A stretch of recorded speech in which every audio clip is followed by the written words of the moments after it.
타다 문제가 점입 가경입니다.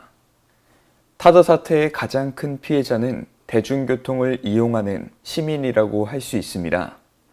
이 갈등은 깊어가지만 이를 해결할 만한 중립적인 기관은 보이지 않는 것이 현실입니다. 타다 문제가 꼬이고 꼬여 이 지경이 된 것은 서투른 편들기도 한 요인일 수 있습니다. 머리를 맞대고 정부 기관끼리 적어도 합의된 의견이나 정리된 메모가 있었다면 국민적 혼선은 유발되지 않았을 것입니다. 이번 사태를 두고 붉은 깃발법이 떠오른다는 말이 나오기도 했습니다. 정부의 경제를 책임지는 부서의 장관의 입을 통해 나와 반향이 매우 컸습니다. 영국의 붉은 깃발법은 복합적인 함의를 가진 용어입니다. 붉은 깃발법의 정식 명칭은 The Locomotives on Highways Act, 줄여서 로코모티브 액트라고도 합니다. 이 법의 골자는 자동차가 보급되면 마부들이 실직하니 자동차는 말보다 느리게 다니라라는 내용이라는 것입니다.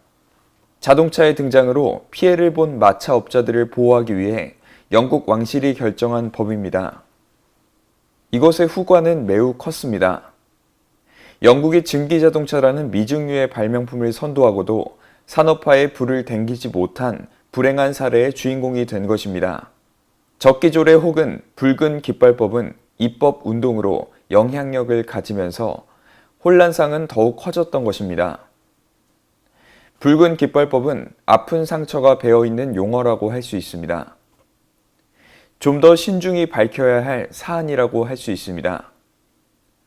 적기조례법은 무려 30년이나 효력이 있었다고 합니다. 그동안 자동차 산업은 제대로 발현되지 못한 것입니다. 현재 택시 산업을 일단 적기조례법에 비유한다는 것은 무리가 있습니다.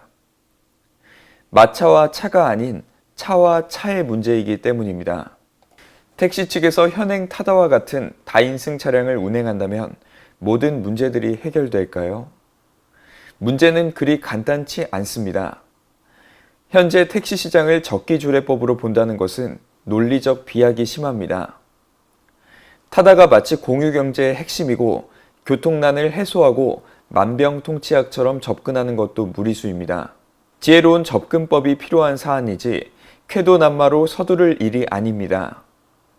현재 정책 당국은 구성원 모두가 어떻게 하면 다치지 않을까에 대한 고민이 부족한 듯 합니다. 공유경제를 언급하면서 혁신의 상황으로 타다 문제를 접근하지만 공유의 개념은 여전히 반쪽입니다. 또 타다를 혁신과 비혁신의 문제로, 혁신과 기득권의 문제로만 본다면 상황은 나아지기 어렵다고 할 수 있습니다. 개혁과 반개혁이라는 이분법적인 사고로 시대착오적 규제를 혁파한다는 논리는 또 다른 기득권 기반을 형성하게 해주고 반쪽만을 만족시키는 해결책을 도출할 우려가 있기 때문입니다.